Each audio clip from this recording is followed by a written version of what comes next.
Welcome to today's deep dive. We've got our hands on a Christian theological text today titled Talking About Jesus. Yes, a really fascinating source document. Yeah, and our mission for this dive is to basically explore how this document contrasts the unpredictable, shifting nature of human emotion with this concept of a divine, immutable love. Right, it draws a massive line in the sand between those two things. It really does. And to get a grip on what this text is arguing, I want you to think about pilots learning to fly through heavy fog. They're drilled on one crucial rule. Trust your instruments. Exactly. Trust your instruments, not your senses.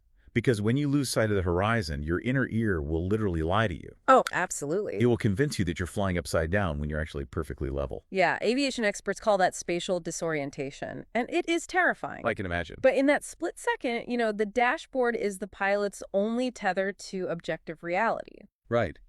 And that tether is exactly what the author of Talking About Jesus is trying to establish for spiritual life. Yeah. The text goes straight after the idea that our feelings are a reliable compass. Because it argues that human experience is wildly volatile. Yeah. The author points out that believers will inevitably hit these days where prayer just feels, physically difficult. Right, like a chore. Yeah, and their hearts feel cold and heaven just seems completely silent. Okay, let's unpack this, because I have to admit, when I read that section, I balked a little bit. It's heavy. It is. Telling someone who feels completely isolated that their feelings are just, quote, unreliable, it sounds almost dismissive. Like, how does the author keep this from just turning into toxic positivity? Like, just smile through the pain. Right, exactly. Just grin and bear it. Well, what's fascinating here is how it avoids that.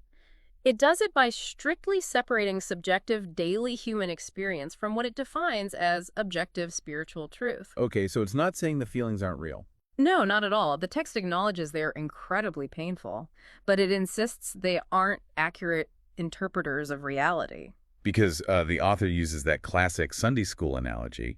The sun is still shining even when clouds hide it from your sight. Right.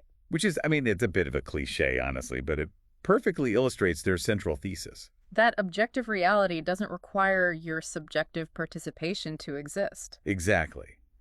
But if feelings are so fickle, what exactly is the believer supposed to anchor themselves to when things go dark? According to the text, the anchor is the infallible word of God. Okay. The teaching here is that you don't measure Christ's love by what you feel on a Tuesday morning, Yeah. or by your changing circumstances. You measure it by what has been historically established. That raises a massive question, though.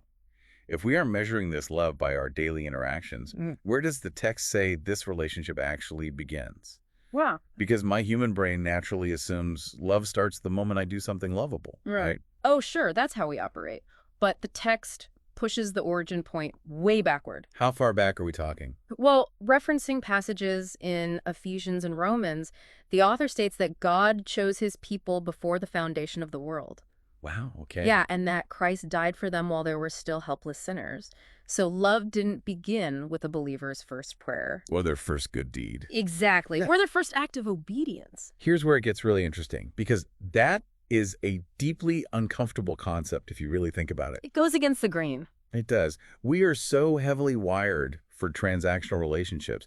If I offer you something good, I earn your affection in return. Right. But if this love relies entirely on the giver and 0% on the recipient's worthiness, it completely flips our usual framework for earning affection. It's almost jarring. The friction you're feeling is exactly the point. But we connect this to the bigger picture by framing divine love as a pre-existing reality rather than a reward for good behavior. Yeah. The theology actively removes the human burden of performance. Which has to be a relief. It is. The mechanism here reaches back into eternity, meaning the ultimate demonstration of this love happened when the recipient was completely undeserving. Wait, if this love is entirely unearned and decided before we were even born, doesn't that logically mean we can't do anything to lose it either? Yes. Does the text actually take it that far? It absolutely does. Really? The logic here is fascinating. The text argues that since this covenant wasn't triggered by human goodness, it logically cannot be destroyed by human badness. Oh, wow. Citing Romans 8, the author declares that nothing in creation can separate believers from this love. That is a bold claim. It is. And the text declares Jesus is the same yesterday, today, and forever. So what does this all mean practically? Like if you're listening to this right now and you're facing uncertainty or struggling to feel any of this, what is the actual directive? The author's directive is to keep flying by the instruments. Going back to the pilot analogy. Exactly. The text advises believers to continue to pray and to trust his heart even when you cannot see his hand. It's a call to refuse to let dark circumstances persuade you that the light has gone out. So faith, according to this text, must rest on unchanging promises, not the shifting ground of emotion. Right. And the text actually ends by commanding believers to, quote, love him because he first loved you. Which brings it all down to the ground level of human response. It does, and it leaves us with a pretty intense thought to chew on. Yeah. If the ultimate model of love presented here is entirely unearned, unconditional, and responsive, how might adopting that deeply non-transactional approach completely upend the way we handle our everyday human relationships? That is a very provocative question. I think so too. Next time you find yourself flying through the fog with the people in your life, it might just be worth checking your instruments.